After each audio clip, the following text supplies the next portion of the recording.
Mesdames, Mesdemoiselles et Messieurs, bonjour à toutes et à tous. C'est un plaisir pour moi de vous savoir très nombreux ici sur la tribune d'éveil des consciences. Soyez encore une fois les bienvenus dans cette nouvelle vidéoconférence. Alors, à la une de l'actualité, le Mali vient de toucher la France encore très très fort. Très très fort. Un double acte qui marque l'esprit de la France, qui met la France hors d'elle-même. Les dirigeants français ne se retrouvent pas. Vous savez, le Mali est désormais, depuis un certain temps, le leader, le pionnier, dans le cadre de la mise en œuvre effective de la souveraineté de nos pays. Le Mali, dans un élan de souveraineté, dans un élan vraiment patriotique, panafricaniste, le Mali a décidé de nationaliser certaines entreprises. Donc, le Mali décide de donner la force aux entreprises nationales maliennes et aux entreprises africaines. Et donc, après avoir chassé l'armée française, après avoir demandé le départ de la France, le Mali ne s'est pas limité à ça. Le Mali a aussi chassé les entreprises françaises. C'est le cas de la plus grosse entreprise pétrolière française qui se trouve éparpillée sur le continent africain. Et cette entreprise que beaucoup parmi vous la connaissez déjà, on l'appelle Total Energy. D'ailleurs, ce n'est pas seulement qu'au Mali. Le premier acte, c'est ça, demander son départ. Mais le deuxième acte, c'est ce qui fait très très mal. Je disais donc que ce n'est pas seulement au Mali. Vous avez vu le Tchad. Nous avons tous vu le Tchad qui a demandé le départ de Total Energy. Quel autre pays encore? Donc, les principales sources de revenus de la France sont en train de tarir du côté de l'Afrique. Et c'est ce qui justifie notamment la crise économique sans précédent que la France est en train de vivre.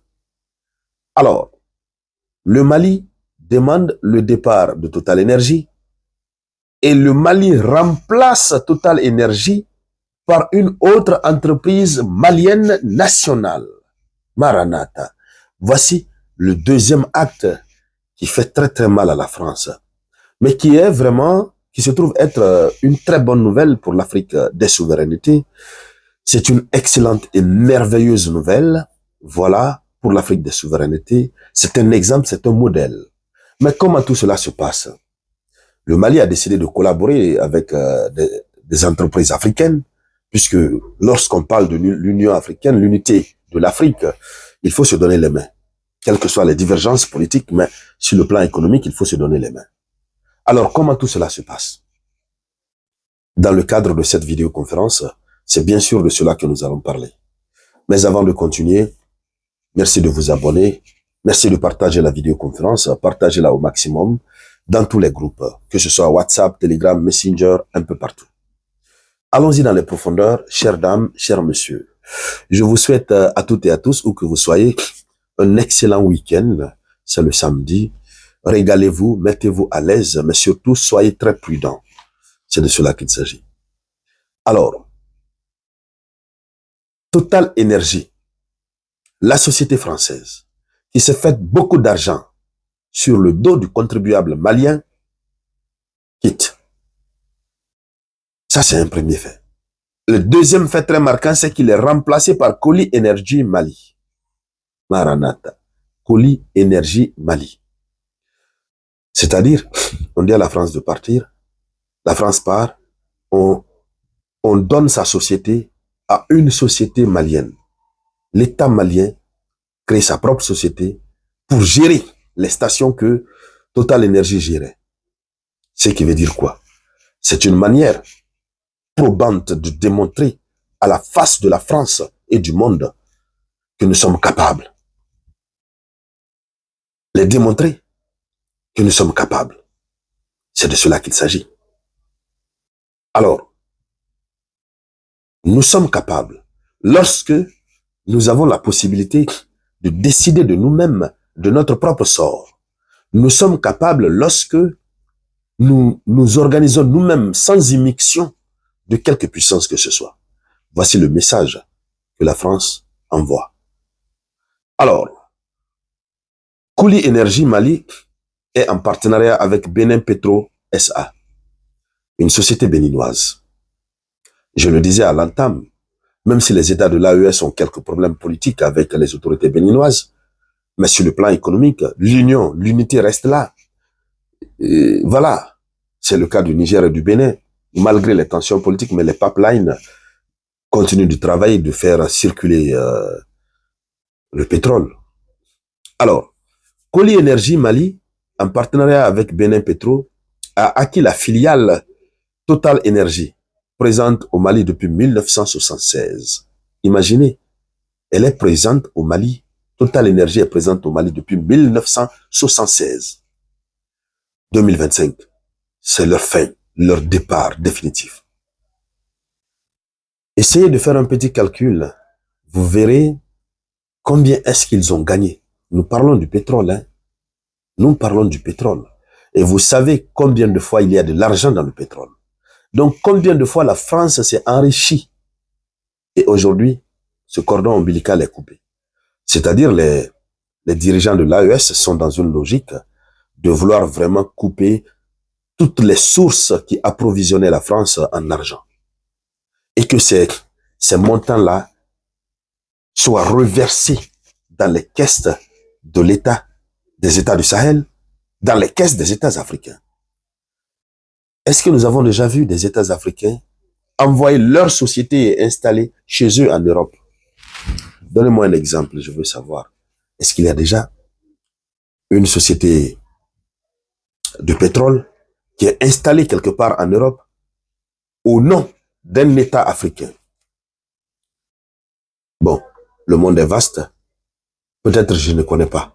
Ceux qui connaissent, vous pouvez le mettre en commentaire. Mais à mon humble avis, selon mes constats, pour le moment, selon l'information que je reçois, il n'y en a pas, ça n'existe pas. Vous ne pouvez même pas oser. Si vous voulez, on vous dit, bon, devenez actionnaire. Et si même vous avez la possibilité d'être actionnaire. Alors, une délégation des nouveaux propriétaires a été reçue ce jeudi, donc hier, 23 janvier 2025, par le Premier ministre du Mali, le général de division Abdoulaye Maïga. Alors, qui a salué ce changement et le maintien des emplois de 1109 agents. Donc, il y a eu le changement, mais les employés sont restés là. Donc, rien n'a changé. Ce qui a changé, c'est la France qui part. C'est la France qui part. Et ça nous fait énormément plaisir. Alors, Total Énergie disposait d'un réseau de plus de 60 stations-service. C'est beaucoup. Plus de 60 stations-service. 54 boutiques. Et était l'une des plus importantes sociétés pétrolières au Mali. Pas seulement au Mali. Partout en Afrique. Chez nous, en Guinée, ils sont là. Ils sont là. Un peu partout. C'est d'ailleurs la station qui est vraiment, voilà, en vogue. Nos autorités n'ont pas encore pensé à ça.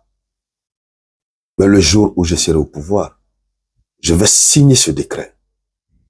Ça, c'est clair. Si ce n'est pas encore fait avant que je n'arrive au pouvoir. Alors, vous voyez-vous, avec 54 boutiques,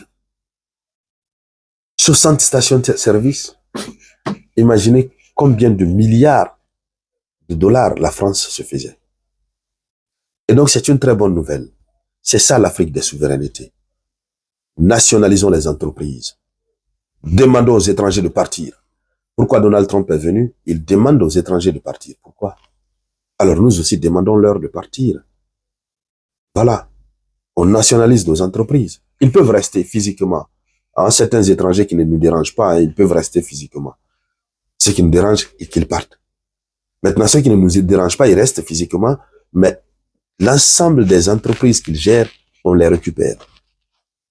C'est ce qui peut aider l'Afrique à évoluer.